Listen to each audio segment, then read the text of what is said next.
తాకట్లో ఉన్న మీ బంగారాన్ని విడిపించి ఆ రోజు ఆన్లైన్ రేటుకి కొంటాం. Sharma gold company.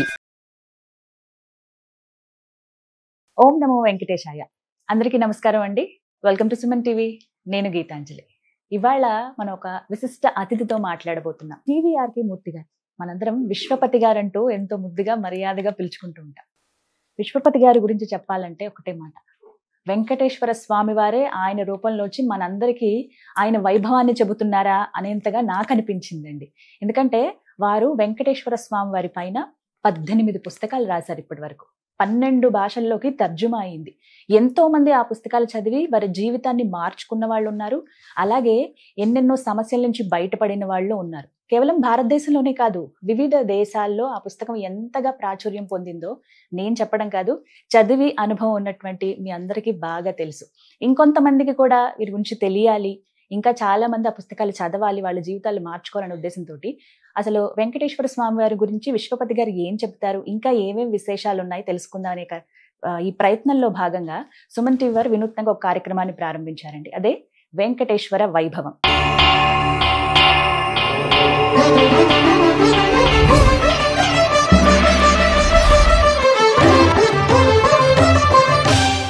అఖిలాండ కోటి బ్రహ్మాండ నాయకుడు ఆ దేవదేవుడు గురించి తెలుసుకోవాలని మా అందరికీ కోరిక అండి వీడియోస్ ద్వారా. ముందుగా ఒక మొదటి ప్రశ్నతో ప్రారంభిస్తాను. తప్పకుండా. తిరుమల కొండల పైన, ఆ కొండల మధ్యలో 7 కొండల వాడిగా మనం చెబుతున్నాం స్వామి. అసలు ఆయన ఎప్పుడు వెలిసారు? అక్కడ స్వయంభూమూర్తి అని చెప్తారు. అలాగే వారి విగ్రహం పైన కూడా ఎన్నో సందేహాలండి. నిజంగా అది స్వామివారి రూపమేనా? కొంతమంది ఏమో లేదు లేదు అమ్మవారు అంటారు, కొంతమంది ఏమో సుబ్రహ్మణ్య స్వామి అంటారు, కొంతమంది ఏమో వెంకటేశ్వర స్వామి అంటారు, కొంతమంది అయితే ఇప్పుడు చాలా చూస్తున్నామండి ఆయన అసలు వెంకటేశ్వర స్వామి ఏ దేవుళ్ళు వీళ్ళందరూ కాదు బుద్ధుడు అంటారు కొంతమంది. ఇంత వాదనలు జరుగుతున్న ఈ నేపథ్యంలో అసలు ఆ తిరుమల కొండల పైన స్వామివారు ఎప్పుడు వెలిసారు, ఎప్పటి నుంచి ఉన్నారనేది తెలుసుకోవాలనుకుంటున్నాను. అవునమ్మా, అవును. అసలు నువ్వు అన్నట్టు చాలా మంది ఆ స్వామివారిని ఎన్నో రూపాలతో తరతరాలుగా కొలుస్తూ ఉన్నారు. కొంతకాలం పాటు మీరన్నట్టుగానే అంటే కొండ మీద ఉన్న ఏంటంటే బుద్ధుడు గాను, అమ్మవారు గాను, సుబ్రహ్మణ్య స్వామి, శివుడని కొంతమంది ఇలా రకరకాలుగా కొలుస్తూ వచ్చారు కదా. ఏమిటి అసలు ఆ స్వామి గురించి అసలు ఆయన ఎలా ఆవిర్భవించాడు? ఇప్పుడు కూడా మనకేంటి తిరుమల కొండలు ఇప్పటికీ చూడు, ఎక్కడో ఆ కొండల్లో అన్నిట్లో కూడా స్వామి ఉన్న ప్రదేశం అంతా ఒక లోయలా ఉంటుంది. మనం ఎక్కడి నుంచి వెళ్ళినా కూడా కింద దిగుతామండి. అన్ని సైడ్స్ నుంచి కూడా చూసాం. సాధారణంగా ఆ లోయలోగా ఉన్నట్టు ఉంటుంది ఆ ప్రదేశం అంతా, స్వామి వెలసిన ప్రదేశం అనమాట. సో అసలు ఈ మాత్రం చెప్పుకోవాలంటేనే అంతా ఆయన అనుగ్రహం.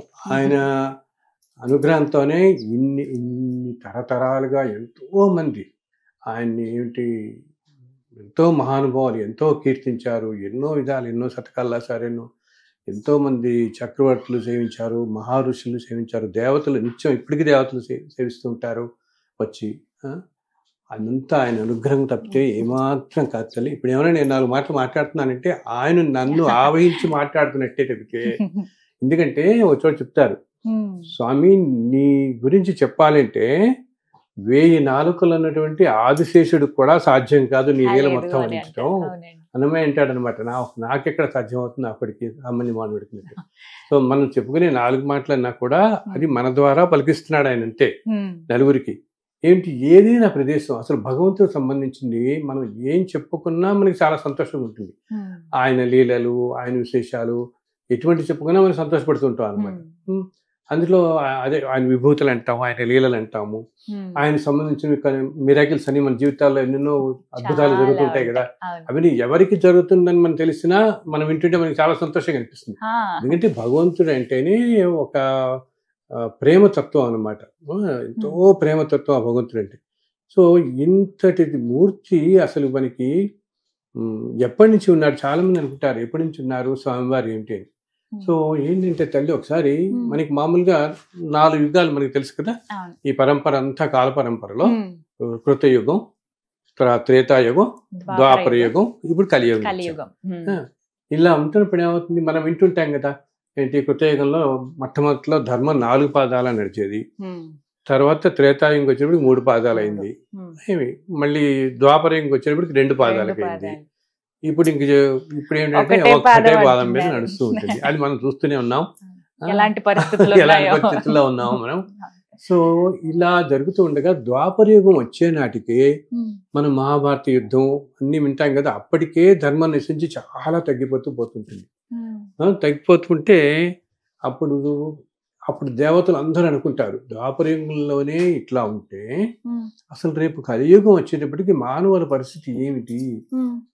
ద్వాపరయుగంలోనే చివరి రోజుల్లో వచ్చేటప్పటికి ఇంకా ధర్మం నశించి ఏంటంటే ఈ మన పరిమాణం కూడా ఎలా ఉంటుందంటే కలియుగం వచ్చేసి 4,32,000 సంవత్సరాలమ్మా మొత్తం స్పాన్ ఆఫ్ కలియుగం. ద్వాపరయుగం ఏంటంటే దీనికంటే డబల్ 8,64,000 సంవత్సరాలు. 8,64,000 సంవత్సరాల్లో మనందరికీ ఎక్కువ భాగం మనకి తెలిసిన చివరి 200 సంవత్సరాలు అంతే కదా. కృష్ణుడు ఉన్నప్పుడు మహాభారతం, కృష్ణుడు 125 సంవత్సరాల పాటు ఉన్నాడు. అప్పుడు మనకి జరిగినవి ఈ మహాభారత కాలం నాటివి. కానీ నువ్వు ఆలోచిస్తే 8,64,000 సంవత్సరాలలో ఎన్నో జరుగుంటాయిగా, ఎన్నో సంస్కృతులు వచ్చి ఉంటాయి, వెళ్ళిపోయి ఉంటాయి కదా, చివరి 200 తెలుసు. సో అసలు ఏం జరిగాయో అప్పుడు ఎట్లా జరిగాయో అన్ని కూడా మనకి మహాభారతం ద్వారా ఇప్పుడు అవి తెలిసాయి. ఇది అయిపోగానే కృష్ణావతారం అయిన తక్షణం కలియుగం ప్రారంభమైపోయింది. చాలా మంది ఏమనుకుంటారు కృష్ణుని అవతారం అయిపోగానే అంటే ద్వాపరయుగం అయిపోగానే ప్రళయం వచ్చేసింది. ప్రళయం అనేది ఒక యుగం అయిపోగానే రాదనమాట. ఒక యుగం అయిపోగానే భూమంతా మునిగిపోయే ప్రళయకాలం రాదు. ఈ 4 యుగాల్ని కలిపి మహాయుగం అంటాం. ఇలాగ కొన్ని మహాయుగాలు గడిచిన తర్వాతే ప్రళయం వస్తుంది. ఇప్పుడు ఇటువంటి సైకిల్లో మనం ఉన్నది 28వ మహాయుగంలో ఉన్నాం, 28th లో ఉన్నాం మనం ఇప్పుడు. అంటే ఇటువంటివి 27 వెళ్ళా ఇప్పటికీ ఆల్రెడీ. సో ఇటువంటి మహాయుగాల్లో ఒక మహాయుగంలో ద్వాపర యుగంలో అప్పుడు ఈ దేవతలందరూ వెళ్ళి విష్ణుమూర్తిని వైకుంఠానికి వెళ్ళి ప్రార్థిస్తారు. స్వామి ఈ ద్వాపర యుగంలోనే కింద చూస్తున్నాం భూమి మీద ఇంత దారుణంగా ఉంది పరిస్థితి, ఇంకా రాబోయే కలియుగంలో మనుషులు చాలా ఏమంటాం ఎంతో అధుమ్మ ఉండి అత్యంత అల్పమైన ఆయుష్తో ఉండి రకరకాల ధనం మీద అన్నిటి మీద వస్తువుల మీద స్త్రీల మీద ఇట్లాగా అనేక ఏమంటాం మోహం పెంచుకుని అన్ని పదార్థాల మీద అన్నమాట, వీటన్నిటి మీద పెంచుకుని అనేక అన్యాయాలకి ధన సంపాదన కోసం అనేక అక్రమార్జనలు పెట్టుకెళ్ళిపోయి ఎన్నెన్నో దారుల్లోకి వెళ్ళిపోయి రకరకాల నానా విధాల కష్టాలు పడుతూ ఉంటారు. ఇంకా రాబోయేది ఎందుకంటే దృష్టి వాళ్ళందరూ కూడా గ్రహిస్తారనమాట. మహర్షులకి ఆ దర్శనాశక్తితో గ్రహించి కలియుగం ఇలా ఉండబోతోంది, ముందు ముందు వీళ్ళందరి పని ఆమెపోతుంది మానవులు. ఇప్పుడు ఏమవుతుంది, ఎప్పుడైతే ధర్మమే లేకుండా పోతుందో అన్యాయం చేసే వాడితో పాటు ధర్మంగా ఉన్న వాళ్ళు కూడా చాలా సఫర్ అవుతుంటారు కదా, ఏమో కష్టాలు పాలవుతుంటారు. అది మనం చూస్తున్నాం కూడా. ధర్మంలో ఉన్న వాళ్ళు కూడా ఎంత కష్టాలు పాలవుతున్నారు, ఎట్లా పడుతున్నారని చూస్తున్నాం కదా. సో ఇది వెళ్ళి వీడి దేవతలందరూ వెళ్ళి స్వామివారి దగ్గర మొరపెట్టుకుంటారు. ఆ స్వామికి వెళ్ళి, స్వామి ఇలా అవ్వబోతోంది, నీకు తెలిసిందే కదా ఇది, వాళ్ళందరినీ ఎలాగ ఉద్ధరించబడాలి, ఎలాగ వాళ్ళలో ధర్మంగా ఉండేవాళ్ళు ఈ కష్టాల నుంచి వాళ్ళ ప్రారంభ కర్మల నుంచి వాళ్ళు అనిపిస్తున్న బాధల నుంచి కాస్త ఉపశమనం కలగడానికి ఎలా స్వామి, మాకు అందరికీ చాలా వ్యధగా ఉంది చూస్తుంటే అని చెప్పి ఆ శ్రీమన్నారాయణ వారిని వీళ్ళందరూ ప్రార్థిస్తారు. అప్పుడు శ్రీమన్నారాయణ చెప్తాడనమాట, ఆయన అని చెప్పగానే నేను కలియుగంలో భూమి మీద వెలసి కలియుగాంతం దాకా ఉండి అందరినీ ధర్మ మార్గంలో ఉండే వారిని రక్షిస్తూ ఉంటాను అని అంటారు. అప్పుడు వీళ్ళందరూ ఎంతో సంతోషపడతారు. అమ్మ స్వామి వారు వస్తున్నారు, నారాయణ నువ్వే వస్తున్నావా తండ్రి భూమి మీద అంటే నేనే వస్తున్నాను, నేనే స్వయంగా వైకుంఠం నుంచి వచ్చి భూమి మీద ఒక ప్రదేశం ఎన్నుకొని ఆ ప్రదేశంలో నేను వచ్చి నిలబడి కలియుగాంతం దాకా ఎవరైతే ధర్మంగా ఉంటూ ఉంటారో వాళ్ళు కూడా కష్టాలు పడుతున్న వాళ్ళందరినీ మంచి మార్గంలో ఉంటూ నన్ను ఎవరైతే సేవిస్తూ ఉంటారో వాళ్ళందరినీ రక్షిస్తూ కలియుగంలో వాళ్ళందరినీ మంచి వాళ్ళని కాపాడుతూ ఈ విధంగా నేనే వచ్చి స్వయంగా వెలుస్తాను అని అంటారు. అనగానే వీళ్ళంతా చాలా సంతోషపడి ఎప్పుడు అని అడతారు. ఎప్పుడైతే ఆ సమయం త్వరలో వస్తుంది మీరు అంటారు. మీరందరూ అందరూ పడినప్పుడు వీళ్ళందరూ సంతోషిస్తారు. ఆ సమయం కోసం ఎదురు చూద్దాం, ఇంకా స్వామి ఎప్పుడు వస్తారని. సో అలా అవగానే ద్వాపరం యుగం అయిపోయిన తర్వాత కలియుగం రాగానే ఒకరోజు అప్పుడు ఒకరోజు ఏం చేస్తారు, స్వామివారి గరుత్మంతుని పిలిచి, గరుత్మంతుడు స్వామివారికి ప్రథమ సేవకుడు, ఎదురుకుండా అలా ఉంటాడు. ఇప్పుడు చూస్తాం కదా మనం వైష్ణవ ఆలయాలన్నింటిలో కూడా స్వామికి ఎదురుకుండా ఉంటాడు. ఆయన ఏంటిట ఎంత సేవకుడు అంటే అలా రెక్కలు అలా విప్పుకుని ఉంటాడు. ఎప్పుడు ఏ క్షణంలో ఆయన ఆదేశం వస్తే వెళ్ళాలా, ఎక్కడికి వెళ్ళాలంటే అక్కడికి. సో ఆయనకి చెప్తారు, గరుత్మంతుని పిలిచి, నాయనా నేను ఇలాగా భూమి మీద వెళుద్దాం అనుకుంటున్నాను, కలియుగంలో భూమి మీదకి మనం ఇంకా వెళ్ళాలి అక్కడికి, నువ్వు ఒకసారి ఆ భూమండలం అంతా తిరిగి నాకు ఉండడానికి అనువైన ప్రదేశం ఏదైనా ఒకటి చూసిరమ్మని చెప్తాడు. అప్పుడు గరుత్మంతుల వారు ఇంకా వాయువేగంతో వైకుంఠం నుంచి వచ్చి భూమి మీద అనేక ప్రదేశాలు చూస్తారు. ఒక్కొక్క ప్రదేశం చూస్తే అందులో సాక్షాత్తు శ్రీమన్నారాయణుడే ఆయనే వచ్చి ఉండాలంటే అది ఎంత అద్భుతమైన ప్రదేశమై ఉండాలి. వైకుంఠం ఆ పరంధాముడే పురుషోత్తముడే వచ్చి ఉంటున్నాడంటే అందులో చూస్తారు. కొన్ని ప్రదేశాలు లాగానే పక్కని ఒక చోట ముందు ఒక ప్రదేశానికి వస్తారు. అక్కడ ఎంతో గొప్ప నది వెళుతూ ఉంటుంది పక్క నుంచి, చాలా బాగుంది నది ఒడ్డని అనుకుంటారు. కానీ ఆయన ఇంకా అనుకుంటూ ఉండగా గరుత్మంతుల వారు ఒక చోట ఎక్కడో ఆయనకి ఏదో కొంచెం సంశయంగా అనిపిస్తుంది, ఏమో ఇదంతా ఇదిగా గబుక్కుని అనిపించి అక్కడి నుంచి ఇంకో చోటుకి వెళ్ళిపోతారు. ఇంకో చోటుకి వెళ్ళి మన భారతదేశ ప్రదేశంలో అనమాట, భారతదేశం ఇలా ఈ ప్రపంచం అంతా. అప్పుడు ఆ రోజుల్లో ఏంటంటే తల్లి, మొట్టమొదట్లో అసలు ఇన్ని దేశాలు అనేవి లేవు, అంతా కూడా ఒకటే ప్రదేశంగా కూడా ఉండేది. అసలు తర్వాత ఈ ఖండాలు విడిపోవడం కూడా తర్వాత జరిగింది. ముందంతా భూభారం ఒకటేలా ఉండేది, భూభాగం అంతా కూడా అన్ని చోట్ల ఈ సనాతన ధర్మమే విస్తరిల్లి ఉండేది మొత్తం కూడా. ఇప్పుడు నేను అనుకుంటున్న అమెరికా, రష్యా ఇవన్నీ కూడా 200-300 సంవత్సరాలు 400 సంవత్సరాలు ఈ మధ్య కాలంలో వచ్చిన పేర్లు ఇవన్నీ. అప్పుడు ఆ సంస్కృతులు, ఆ రాజ్యాలు అవన్నీ వేరప్పుడు. సో ఈ గరుత్మంతుడు అలా కలియుగం మొదట్లో అలా తిరుగుతూ ఇంకో ప్రదేశానికి వెళ్తాడు. అక్కడ చాలా బాగుంటుంది. ఏంటి అక్కడ ఎన్నో అద్భుతమైన పూల తోటలు అన్నీ ఉంటాయన్నమాట. మరి చాలా బాగుంది ప్రదేశం అనుకుంటుండగా అక్కడ ఇంకొక చేదో కొద్దిగా మనసుకి ఇంకా పూర్తిగా రాదు, సంతృప్తి కలగక అక్కడి నుంచి ఇంకో చోటుకు వెళ్తాడు. ఇంకో చోటుకి వెళ్తే అది ఇంకా అద్భుతంగా ఉంటుంది. ఓ పక్క నుంచి సెలయాలు వెళుతుంటాయి, ఒక పక్కన ఇట్లా ఉంటుంది, ఏమంటాం మనం ఎన్నో చక్కటి లేళ్ళని పరిగెడుతూ ఉంటాయి, కుందేళ్ళు ఉంటాయి, చాలా బాగుంటుంది. ఇది చాలా బాగుంది ప్రదేశం అనుకుంటాడు అనమాట. అన్ని నెమళ్ళు ఉంటాయి అక్కడంతా కూడా, ఎన్నో రకరకాలమైన పుష్ప జాతులు కానీ రకరకాల మృగజాతులు కానీ, అంటే ప్రకృతి ఎంతో అద్భుతంగా ఉంటుంది అనమాట. నెమళ్ళన్నీ అక్కడ నాట్యం చేస్తూ ఉంటాయి, ఏనుగులు నాట్యం చేస్తుంటాయి, అటు ఇటు ఏంకారం చేస్తూ, చాలా బాగుంది ప్రదేశం అనుకుంటాడు. మళ్ళీ ఏదో కొంచెం వెరతిగా అనిపిస్తుంది, మళ్ళీ వాయువేగంతో మళ్ళీ పెడతాడు.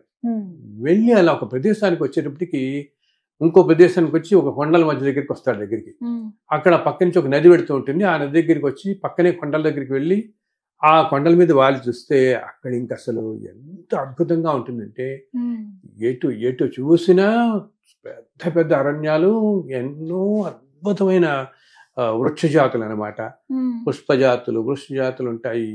దాంట్లోనేమో మామూలుగా మన పళ్ళం అనమాట, రకరకాల పండ్ల మొక్కలు కానీ పూల మొక్కలు కానీ ఎన్నో రకాలు ఉంటాయి. అండ్ అన్నిటికంటే మించి ఎన్నో సెలయేళ్ళు ఉంటాయి. అదంతా కొండలు అంతా కూడా ఒక నది పక్కనే ఉంటుందని చెప్పాను కదా, ఇదన్నీ చూస్తాడు. అండ్ ప్రకృతి ఎంత అద్భుతంగా ఉంటుందో అంత అద్భుతం ఉంటుంది. అక్కడితో చాలా అద్భుతంగా ఉండి అంత జీవరాశి కూడా మాత్రం ఎంతో ఒక విధంగా దేదీప్యమానంగా ప్రకాశిస్తూ ఉంటుంది ఆ ప్రదేశం అంతా. అప్పుడు అనిపిస్తుంది ఇది స్వామికి సాక్షాత్తు శ్రీమన్నారాయణ వారే వచ్చి ఉండడానికి ఇంతకంటే గొప్ప ప్రదేశం లేదు ఈ భూమండలంలోని. అదే ఈ రోజు మనం చూస్తున్న స్వామివారు ఉన్న వెంకటాద్రి. దాని పక్కన ఏంటంటే సువర్ణముఖి నది అని వెళుతూ ఉంటుంది. సువర్ణముఖి నది తీరంలో ఉంటుంది, ఈ కొండలన్నీ ఉంటాయి. ఇవి శేషాచల పర్వతాలు అంటారు. ఇక్కడ చూసి అప్పుడు ఇక్కడి నుంచి వెంటనే వాయువేగంతో వైకుంఠానికి వెళ్ళి స్వామికి చెప్తాడు, స్వామి మీకోసం బ్రహ్మాండ ప్రదేశాన్ని చూశాను, ఇంకా మీరు రావటమే తరువాయి అని అంటారు. అనగానే ఆయన వెంటనే చెప్తారు, మనం ఫలానా రోజు ఇలా వెళ్ళబోతున్నాను ఆయన భూలోకానికి అనగానే వెంటనే ఈ గరుత్మంతుల వారు అందరికీ దేవతలందరికీ చెప్తారు, స్వామివారు ఫలానా రోజు వైకుంఠం నుంచి దిగి భూమికి వస్తున్నారు, భూమికి రాబోతున్నారు అనగానే అప్పుడు ఇంకా దేవతలు అందరూ ఎంతో సంతోషపడి సో వైకుంఠం నుంచి స్వామి ఒక రోజున ఎప్పుడు వస్తారు, కలియుగంలో ఒక ఒక సంవత్సరంలో అనమాట, ఆశ్వేజ మాసంలో శ్రవణ నక్షత్రం రోజున ఆయన ఈ కొండల మీదకి వచ్చి ఇప్పుడు ప్రదేశానికి వచ్చారు. ఆయన వచ్చినప్పుడు ఆయన అక్కడి నుంచి వస్తుంటే ఇంకా తెలిసింది కదా స్వామి వెళ్ళబోతున్నాడని, నారాయణులు వారే వస్తున్నారు ఇక్కడికి అని చెప్పేసి ఇంకా వస్తున్నప్పుడు ఆయనతో పాటుట అందరు దేవతలు వస్తారు ఆకాశ మార్గంలో. అసలు అది చూస్తే మనకి ఊహించుకోవడానికే, చూడు నువ్వు పక్కన శివుడు, బ్రహ్మదేవుడు, హనుమంతులు వారు అందరూ ఇంద్రుడు, అందరూ సర్వదేవతలు అన్నమాట. అందరూ వినాయకుడు, సుబ్రహ్మణ్య స్వామి, సర్వదేవతలు, ముగ్గురు శక్తులు అందరూ అనమాట. మన సరస్వతీదేవి, లక్ష్మీదేవి, పార్వతీదేవి, వీరు అందరూ అసలు మామూలుగా మన వాళ్ళు అంటే యక్ష కింపురుష కిన్నెర గణాలని, అలా దేవతా గణాలన్నీ కొన్ని వేలు ఆకాశం అంతాట. అసలు ఒక్క దేవత వస్తుంటేనే మనకు కనపడితే తేజస్సుందంటాం ఆకాశంలో. సూర్యచంద్రుడు కూడా దేవతలు, ఆ దేవతలు అష్ట దిక్పాలకులు, నవగ్రహ దేవతలు అందరూ ఆకాశం నుంచి ఇలా వస్తుంటే ఆశ్చర్యపోతూ, ఇప్పుడు మిగతా దేవతలు చాలా మందికి తెలియదు కదా ఏ ప్రదేశానికి వెళ్ళబోతున్నారని. వీళ్ళందరికీ కూడా స్వామి ఏ ప్రదేశానికి వెళ్ళబోతున్నారని గరుత్మంతుల వారికే తెలుసు అప్పటిదాకా. ఇంకా ఈ గరుత్మంతుల వారు వైకుంఠం మీద వస్తూ ఉంటే, నారాయణ వారు లక్ష్మీనారాయణలు ఎదురు వస్తుంటే అలా చూస్తుంటారు అందరూ. వీళ్ళు ఆయన ఫాలో అయ్యి వస్తారు. అలా వస్తూ స్వామి వచ్చి ఈ ప్రదేశానికి వస్తారు. అసలు అలా ఆకాశానికి అప్పుడేంటి, అప్పటికే ఆ కొండల మీద అక్కడక్కడ ఎంతో మంది తపస్సు చేసుకుంటున్నారు మహర్షులు. ఆ మహర్షులు ఆకాశానికి చూసి దేవతలందరూ ఇలా వస్తుంటే అసలు వాళ్ళ ఆనందానికి అంతు లేదనమాట. ఎంత ఆనందపడిపోయి ఇంత దేవతల్ని దర్శించి, ఇది నిజంగా జరిగిన సంఘటన తల్లి. ఇంతమంది దేవతల్ని అక్కడ దర్శించగలగటం ఒక్కసారిగా అసలు ఆ వెలుగు అది తీవ్రమైనది అనమాట. జరిగి దాంట్లోంచి అప్పుడు స్వామి అలాగా వీళ్ళందరూ వెనక్కి రాగా అది వెనక్కి వస్తుంటే వీళ్ళందరూ ఇంకా రకరకాల స్తుతిస్తారు. అప్పుడు స్వామివారు వచ్చి మన ఇప్పుడున్న ప్రదేశం దగ్గరికి వస్తారు అన్నమాట. కొండ మీదకి వస్తారు. వచ్చిన తర్వాత ఈ దేవతలందరూ కొన్నాళ్ళు ఇక్కడే ఉండి, అప్పుడు అది ఎంత అద్భుతం అంటే అసలు మనం ఊహించుకుంటేనే ఎంత ఇదిగా ఉంటుంది. అందుకనే ఆ క్షేత్రం తిరుమల అనేది అంత పవర్ఫుల్, అంత శక్తివంతమైనది అని అంటాం. ఎందుకంటే ఆ స్వామి వెలిసినప్పుడు సర్వదేవతలు వచ్చి వాళ్ళు ఏం చేస్తారు, దేవతలు వస్తూ వాళ్ళ లోకాలలో ఇప్పుడు మనకన్నీ మనం ఇక్కడ సన్నజాజి, సంపెంగ, మల్లెలు, జాజులు, బంతి పూలు ఇవన్నీ చూస్తామా. ఇలా ఇటువంటివి మందారాలు కానీ ఇట్లా దేవలోకాల్లో ఎన్నో రకాల పుష్పాలు ఉంటాయి. ఆ పుష్పాలన్నిటితో పుష్పవృష్టి కురిపించారు ఆ రోజు. కొండలు మొత్తం వచ్చారు వాళ్ళనమాట. అప్పుడు బ్రహ్మదేవుడు ఏం చేస్తాడంటే, ఇంకా చాలా సాక్షాత్తు శ్రీమన్నారాయణ వారే ఈ కలియుగంలో వీళ్ళందరినీ రక్షించడానికి భూమి మీదకి వచ్చారని చెప్పి ఎంతో సంతోషపడి, ఇందరు దేవతలు కూడా వచ్చారు కదా ఇక్కడ, అందుకని ఒక పెద్ద ఉత్సవాలు మనం చేయాలి అని సంకల్పించి, అవే బ్రహ్మోత్సవాలు అని మనం ఇప్పుడు చెప్పుకునేది. బ్రహ్మదేవుడు సంకల్పించి స్వామి శ్రీమన్నారాయణులు వారు వచ్చారు కాబట్టి సంకల్పించిన ఉత్సవాలుగా వాటిని బ్రహ్మోత్సవాలు అని చెప్పి అంటాం మనం ఇప్పుడు. అది అందుకని ఇప్పటికీ కూడా బ్రహ్మోత్సవాలు ఏం చేస్తారు, ఆయన చెప్పాను ఆశ్వేజ మాసంలో శ్రవణ నక్షత్రంలో స్వామివారు అక్కడ వెలిసారు కాబట్టి ఆ దాంతో చివరి రోజుగా ఉండేలాగా ముందు 10 రోజుల ముందు రోజు నుంచి మొదలు పెడతారు మన వాళ్ళు. సంకల్పం మొదలుపెట్టి నవరాత్రుల్లో ఆశ్వేజ మాసంలో వస్తాయి. శ్రవణ ఆయన వెలిసిన మీద భూమి మీద వెలిసినప్పుడు అప్పుడు ఆయన చెప్తాడనమాట. వచ్చి రాగానే వాళ్ళందరూ దేవతలందరూ ఋషులు అందరూ అడతారు, స్వామి నిన్ను మేము దేవతలైన మేమే నీ రూపాన్ని నేను దర్శించలేకపోతున్నాము. ఇలాగా ఇంకా సామాన్య మానవులకి ఎంత కష్టతరం నీ రూపాన్ని దర్శించడం అనేది, ఈ విధంగా దర్శనం కలగటం అని అంటే, అప్పుడు ఆయన అంటాడు, నేను ఇప్పటి నుంచి కూడా ఈ కొండల మీద శిలారూపంలో భ్రమింపజేస్తూ ఉంటాను అంటాడు. నేను ఇక్కడే ఉంటాను, కానీ చూసేవారందరికీ నేను శిలలాగానే కనపడతాను. శిలారూపంలో భ్రమింపజేస్తూ నేను ఇట్లా నించుని ఉంటాను. కలియుగాంతం దాకా వీళ్ళందరినీ రక్షిస్తూ రకరకాల జనులు, ఇందా చెప్పాను కదా, ఎన్నెన్నో కష్టాలు పాడాయి పాపం. వాళ్ళ ప్రారంధ కర్మల వల్ల ఎన్నెన్నో కష్టాలు పాడవుతూ ఈ జన్మలో ధర్మంగా ఉంటూ అనేక కష్టాలు పాలవుతున్న వాళ్ళు ఎవరైతే నన్ను సేవిస్తూ నా మీదే పూర్తి భారం వహించి నిత్య జీవితంలో సక్రమంగా ధర్మంగా బతుకుతూ ఉంటారో వాళ్ళ కోరికలు తీర్చి వాళ్ళ కష్టాల నుంచి తొలగించి నేను ఉంటాను.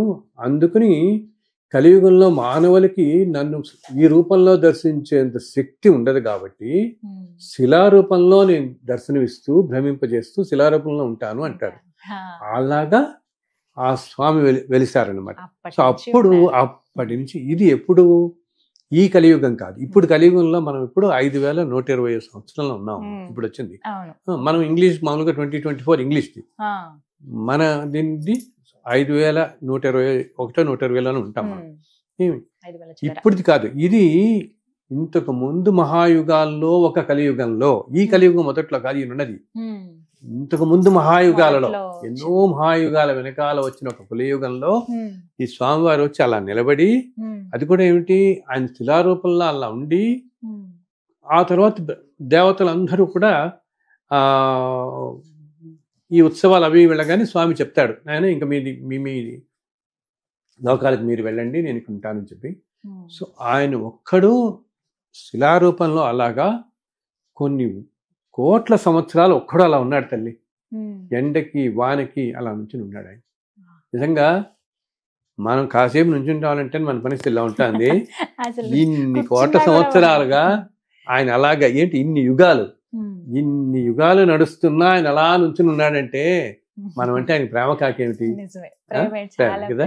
మన వాళ్ళందరూ అనుకుంటుంటారు, ఆయన నేను అనుకుంటున్నాం రోజు నిన్నే కలుస్తున్నావు, అయినా మా కోరిక తీర్చట్లేదు, అయినా మమ్మల్ని కష్టాలు పాడేస్తున్నావు అనుకుంటామా? కానీ నిజంగా చెప్పాలంటే ఆయన ఎవరిని కష్టపెట్టడు, అలా అని ఎవరికి భోగభాగ్యాలు ఇవ్వడు. ఇంటి ఉన్నట్టుండి ఏదో 100 కోట్లు ఇచ్చేయటం, ఏ పదవులు ఇచ్చేయటం, ఇవన్నీ కూడా మనం తెచ్చుకున్నవే. ఇంతకుముందు జన్మల నుంచి మనం ఏ కర్మలు, ఇప్పుడు ఇందాక చెప్పానే, ఇప్పుడు ద్వాపరయుగంలో 8,64,000 సంవత్సరాలు అన్నావా? సో మనం అందరం అప్పుడున్న వాళ్ళం, ఇప్పుడున్న వాళ్ళందరూ మనమేమి ఇప్పుడు దేవతాంశంలాగా వచ్చేలేదు. ఇప్పుడు మనం తయారు చేసి మనల్ని ఇప్పుడే కాదు కదా, ఈ సృష్టి మొదటి నుంచి ఉన్న ఆత్మలు ఇవన్నీ రకరకాల యుగాల్లో రకరకాలుగా ముందు పెడుతూ, అంటే త్రేతాయుగంలో ఉన్నాం, కృతయుగంలో మనం ఉన్నాం, ద్వాపరయుగంలో ఉన్నాం, ఇప్పుడు మళ్ళీ ఉన్నాం. సో అప్పటి నుంచి ఏంటి, అందుకని నువ్వు చూడు అన్ని యుగాల్లో ఉన్నాం కాబట్టి ఇప్పుడు త్రేతాయుగం ఏంటైతే ఇన్ని యుగాల్లో ఇన్ని కోట్ల జన్మలు, బికాస్ మానవులంతా ఎన్నెన్నో తప్పులు చేస్తారు, ఎన్నెన్నో చేస్తారు, వాళ్ళ బుద్ధిపరంగా పని చేస్తారు. వీటన్నిటిని అనుభవించడానికి రకరకాల జన్మలు ఎత్తుతూ పోతాం కదా, కొన్ని తెలిసి కొన్ని తెలియకుండా చేసే తప్పులు. ఇట్లా తప్పులు చేసుకుంటూ ముందుకెళ్ళేటప్పటికి ఎంతో పాపం పట్టుకట్టుకుని ముందుకెళ్తుంటాం. ఎందుకంటే ఈ జన్మలు వస్తున్నప్పుడు ఏమవుతుంది, అందుకనే ఇప్పుడు చూడు ఒక్కొక్కసారి కొంతమందికి రాములు వారంటే ఎంతో ప్రాణం, కొంతమంది కృష్ణుడు అంటే ఎంతో ప్రాణం కదా. ఎందుకంటే వీళ్ళల్లో ఇలా ఈ ట్రావెల్ ఈ సోల్ ఇలా వస్తున్నప్పుడు వీళ్ళలో కొంతమంది ఏంటన్నమాట, ఆ త్రేతాయుగంలో ఉన్నప్పుడు, త్రేతాయుగంలో రాముల వారు ఉన్నప్పుడు అన్ని వేల సంవత్సరాలు ఉన్నారు కదా ఆయన. ఉన్నప్పుడు ఏంటి, అక్కడ ఎక్కడో ఎన్నో తోటలు ఉండేవి. అప్పుడు అంతా మిథిలా నగరం, అయోధ్య, అవన్నీ అద్భుతమైన తోటలు అవన్నీ. వాటిలో ఎక్కడో ఏ పని చేస్తున్న వాళ్ళు, ఏ పరిచారికలో వీళ్ళు అయ్యింటారు, అంతే కదా. సో ఆ రాముల వారిని చూసుంటారు వాళ్ళు. సో ఆ దివ్యమంగళ విగ్రహం అలా ఉండిపోయి వాళ్ళకి ఆకర్షణ ఉండిపోయి, అయితే ఏమిటి వీళ్ళు మళ్ళీ వీళ్ళ ప్రారంభ క్రమం వీళ్ళు పడుతుంటారు కదా. సో తర్వాత ఏవో జన్మలు తీసుకుంటూ మళ్ళీ ఏవో చేసుకుంటూ అలా ఈ కలిగిన దాకా వచ్చిన వాళ్ళు ఉంటారే ఇప్పటిదాకా, వీళ్ళకి ఏంటంటే ఆ రూపాలను హత్తుకుపోయి ఇప్పటికి కూడా ఆ సోల్కి తెలుసు ఆ రాముల వారు అమ్మో అనగానే ఎప్పుడో చూస్తుంది, అలా గుర్తుంది, ఆ విగ్రహం మీద అలా ఉంటుంది. కొంతమంది కృష్ణుడి మీద ఉంటుంది. అంటే వీళ్ళు ఏంటనమాట, ఆ కృష్ణుడిని బొత్స దగ్గరగా చూస్తుంటారు. 125 సంవత్సరాల భూమి శ్రీకృష్ణ వాళ్ళు ఉన్నప్పుడు 125 సంవత్సరాలలో ఎంతో మంది ఎంతోమంది చూస్తుంటారు కదా ఆయన్ని. మనకు తెలిసిన పాండవులు ఇవన్నీ కథలతో పాటు వీటన్నిటితో పురాణాల్లో చూసిన పాత్రలే కాకుండా సామాన్యులు కూడా ఎవరో కొంతమంది చూసే ఉంటారు. వాళ్ళందరూ కూడా ఎంత పుణ్యం చేసుకున్నారు వాళ్ళల్లో. అలా అలా అలా వస్తూ వస్తూ వస్తూ అందుకు నా మూర్తికి అంత ఆకర్షణ. కొంతమంది ఉంటారు చూడు, ఆ కృష్ణుడు అంటే చాలా ప్రాణం అండి, అసలు